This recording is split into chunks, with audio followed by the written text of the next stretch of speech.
Hello, this is Chapter 11, the International Monetary System. Our learning objectives are the following. Describe the historical development of the modern global monetary system, explain the role played by the World Bank and the IMF in the international monetary system, compare and contrast the differences between a fixed and a floating exchange rate system, and identify exchange rate regimes used in the world today and why countries adopt different exchange rate regimes. Understand the debate surrounding the role of the IMF in the management of financial crisis, and lastly, explain the implications of the global monetary system for management practice. Okay, introduction. The international monetary system, institutional arrangements countries adopt to govern exchange rates. The floating exchange rate regime, when the foreign exchange market determines the relative value of currency. And the pegged exchange rate, when the value of a currency is fixed relative to a reference currency, such as the dollar, and many currencies are pegged to the value of the US dollar. Managed float system. The value of a currency is determined by market forces, but managed by the government. It's also called the dirty float system. Then we have something called a fixed exchange rate. And the fixed exchange rate is values of a set of currencies are fixed against each other at a mutually agreed on exchange rate. For an example of that would be the European monetary system, which collapsed in 1973. And then we have the dollarization, abandon current currency and adopt another country's currency. The gold standard. The mechanics of the gold standard are the following. Pegging currencies to gold and guaranteeing convertibility. Most major trading nations adopted the gold standard by 1880. The gold was par value and the amount of currency needed to purchase 1 ounce of gold. The strength of the gold standard achieved a balance of trade equilibrium, and when the income a nation's residents earn from exports equals the money paid for imports. Some believe the world should return to the gold standard. I, for one, am someone who advocates for that. The period between the wars, 1918 to 1939, the gold standard was abandoned in 1914. US, Great Britain, and France returned to it in 1919, 1925, and 1928 respectively, but then left again. By the start of World War II in 1939, the gold standard was dead. The Bretton Woods system. Bretton Woods, a city in New Hampshire, was a meeting there in 1944, and it established the two primary multinational institutions. One was the International Monetary Fund, and that was tasked with maintaining order in the international monetary system. It was also a system of fixed exchange rates, which would be policed by the IMF. And the second was the World Bank. And the purpose of the World Bank was basically to generate economic development, a commitment not to use devaluation as a weapon of competitive trade policy. And the role of the IMF basically was discipline. It maintained a fixed rate, and if you maintain a fixed rate, that basically brings stability to the currency regime. Fixed rate regime imposes monetary discipline on countries, curtailing inflation. Also, it maintained flexibility. The IMF had lending facilities, and there was also something called adjustable parities. The role of the World Bank. It initially established to help reconstruct the war-torn economies of Europe, and later moved to lending to third world nations for development. It lends money in two different ways. One, by raising money through bond sales, and also through subscriptions paid by wealthy members of the bank.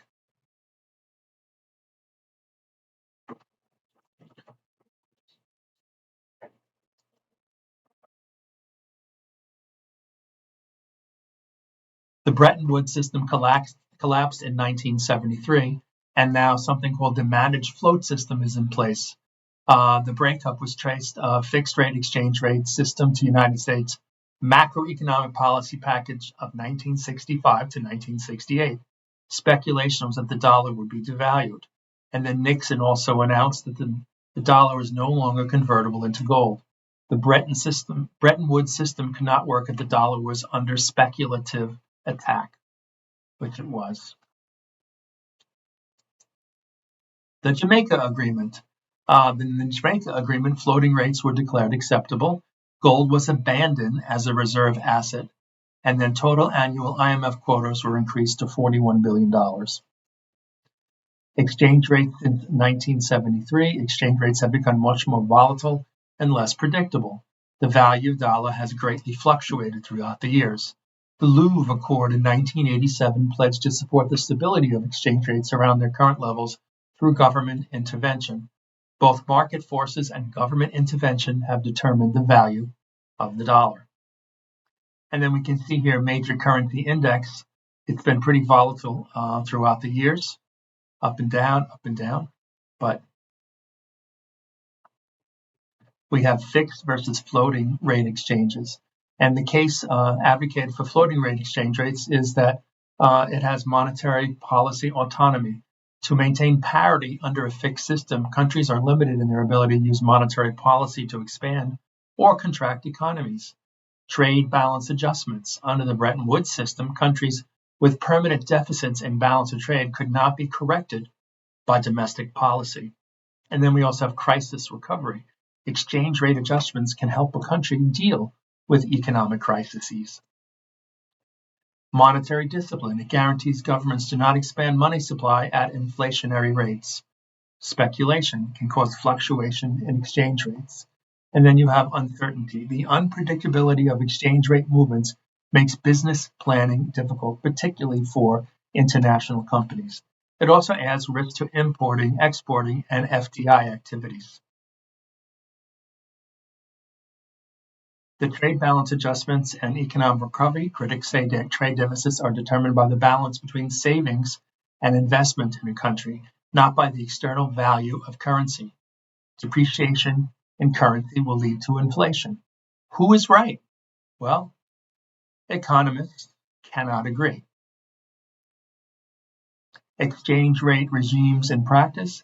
Well, the pegged rate exchange rates, the country will peg value of its currency to that of another major currency. It's also popular among many of the world's smaller nations. For instance, they'll peg their currency to that of the dollar. It imposes monetary discipline on country and leads to low inflation. It also moderates inflationary pressures in those particular countries that have selected the dollar to be pegged with their currency. Then we have something called currency boards. A country converts its domestic currency on demand into another currency at fixed exchange rate. It holds reserves of foreign currency equal to fixed exchange rate to at least 100% of domestic currency issued. It can issue additional domestic notes and coins only when there are foreign exchange reserves to back it, known as asset-backed currency. Crisis management by the IMF. After the collapse of Bretton Woods, most industrialized countries tended to let the foreign exchange market determine exchange rates in response to demand and supply. And developed countries generally finance their deficits by borrowing private money as opposed to drawing on IMF funds. And also IMF activities have expanded. Financial crises in the post-Bretton Woods era. Currency crisis occurs when a speculative attack on the exchange value of a currency results in a sharp depreciation in the currency value or forces authorities to expend large volumes of international currency reserves and sharply increase interest rates. Banking crisis is a loss of confidence in the banking system that leads to a run on banks as individuals and companies withdraw their deposits. Foreign debt crisis occurs when a country cannot service its foreign debt obligations, whether private sector or government debt. Evaluating the IMF's policy prescriptions. Inappropriate policies where one-size-fits-all approach is inappropriate for many countries. Moral hazard. People behave recklessly because they know they will be saved if things go wrong. Also, there's a lack of accountability. It lacks real mechanism for accountability. And economist Sachs says IMF lacks expertise required to do a good job. So you got a lot of different opinions coming here.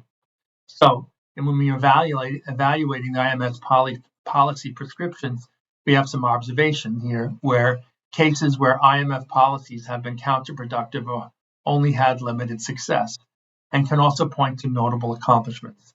The IMF started to change its policies in response to 2008-2009 global financial crisis, and was urging countries to adopt policies that included fiscal stimulus and monetary easing. Monetary easing would be a lowering of interest rates so that money would be more accessible because it's cost less.